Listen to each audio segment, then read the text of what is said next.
દાહોદ જિલ્લાના દેવગઢ બારિયાના સરસિયા વર્ગ સોગેડી પ્રાથમિક શાળામાં ચાલતા સિઝનલ હોસ્ટેલમાં સરકારના રૂપિયાનો ભ્રષ્ટાચાર। દાહોદ જિલ્લાના દેવગઢ બારિયા તાલુકામાં ગુજરાત સરકાર અને સર્વ શિક્ષા અભિયાન દ્વારા કામ ધંધા અર્થે વતન છોડી બહાર ગામ જતા વાલીઓ પોતાના બાળકોને સિઝનલ હોસ્ટેલમાં મૂકી જઈ શકે એ માટે સરકાર દ્વારા મહત્વાકાંક્ષી યોજના અમલમાં મૂકવામાં આવેલ છે, જે અંતર્ગત વતન છોડી બહાર ગયેલા માતા પિતાએ પોતાના બાળકોને શાળામાં મોકલી શકે અને બાળકોનું શિક્ષણ ના બગડે।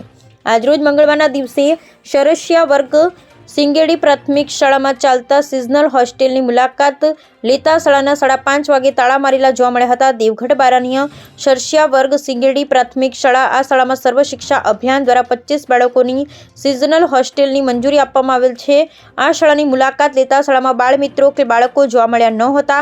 સ્કૂલની આજુબાજુ પૂછતા એક ગ્રામજનોને પૂછપરછ કરતા અલગ અલગ બહાના બતાવ્યા હતા ને આચાર્ય સાહેબને ફોન કોલ કરતા મેં તારીખ 20/1/2025 બંધ કરી દીધી છે અને તમને રિપોર્ટ મોકલી આપું છું એવું જાણવા મળેલ। પછી આજુબાજુ ગ્રામજનોને ઓફ ધ રેકોર્ડ પૂછતા અહીંયા કોઈ સિઝનલ હોસ્ટેલ જેવું ચાલતું નથી એવું ગ્રામજનો દ્વારા જાણવા મળ્યું હતું।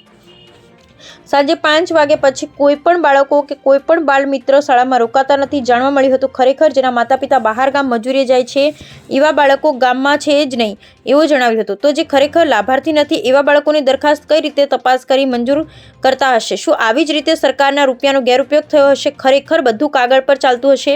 શું આ બધું કોની રહેમ નજર હેઠળ ચાલતું હશે? એ તો તપાસનો વિષય છે।